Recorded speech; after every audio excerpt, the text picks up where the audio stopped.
All right, what's going on, guys? So I figured I would take a little time. I was going to cover S10 sliders. I get questions. Hey, do they come with bushings? Do they come with mounting bolts? What's included? I realize my website sometimes lacks some descriptions that it should have, so I'm really putting in a lot of effort to make sure that I do these little YouTube segments, easy to share, and hopefully cover any questions that you might have. So this is a as-delivered S10 slider kit. Bodies TIG welded. They've always been TIG welded. I used to make these upper tabs 3/16. I'm now making them at an 1/8 inch. I'm trying to just save a little bit of weight.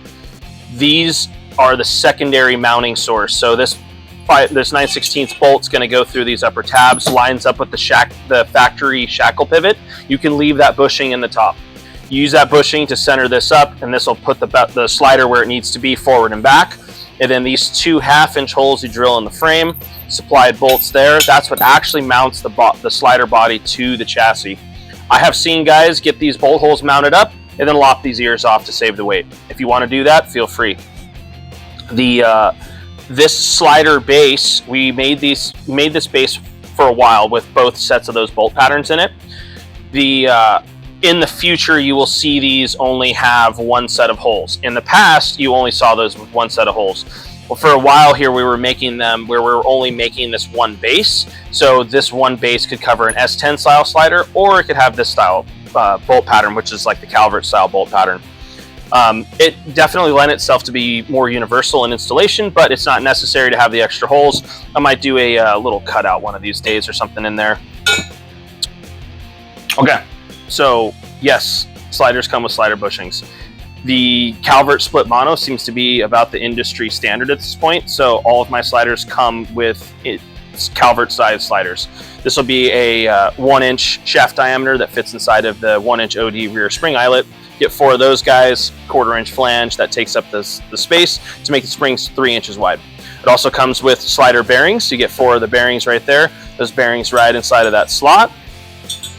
You get 2 axle bolts, two pieces of tubing. These pieces of tubing just separate the bearings. They set the bearing at the right width to make it so the bearing will ride up and down the slider slot.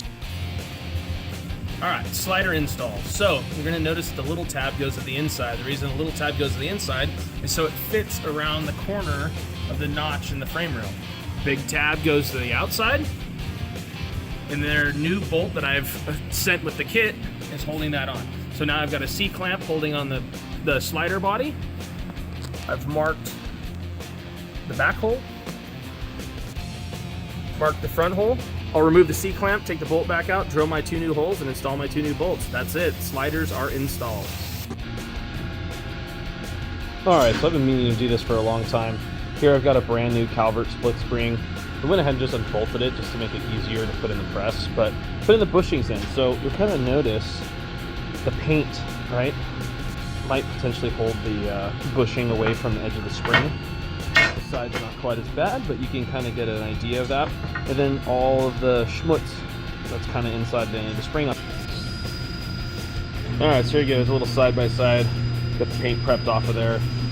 And then just use a little Tootsie Roll guy and just clean the inside of it, just as there's like less crap to push the bushing through.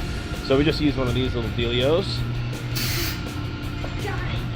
You can buy these at McMaster for pretty cheap. I think you can get like the little arbors $3, and then the little Tootsie Rolls are, I don't know, maybe 50 cents a piece or something. They're cheap, so we just use that just to dust the inside. That way that bushing presses in there easier.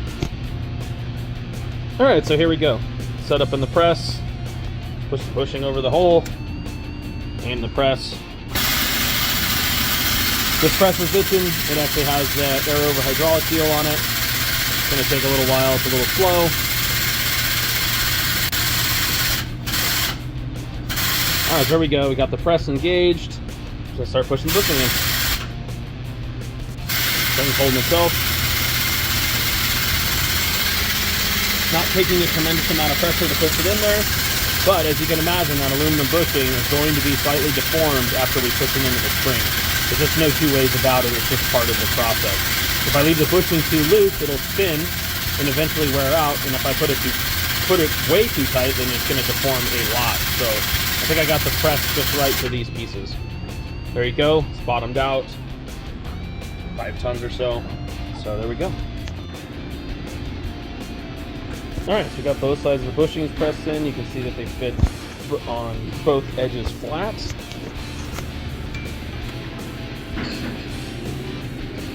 Two 955, so it's 40 thousandths smaller than 3 inches. So that's just going to give you 20 thousandths on each side additional clearance for the inside the slider body, which is going to make this thing easy to assemble. So that's what we're looking for. Alright, so after you get done pressing these bushings in, you'll sometimes notice that the holes don't line up exactly perfect. Like there's a little deformation going on in the aluminum, things of that sort. So we use our 5/8 carbide tip reamer just to clean the holes out, but you could also just use your regular 5/8 drill bit. Hopefully that wasn't too loud and that actually made sense, but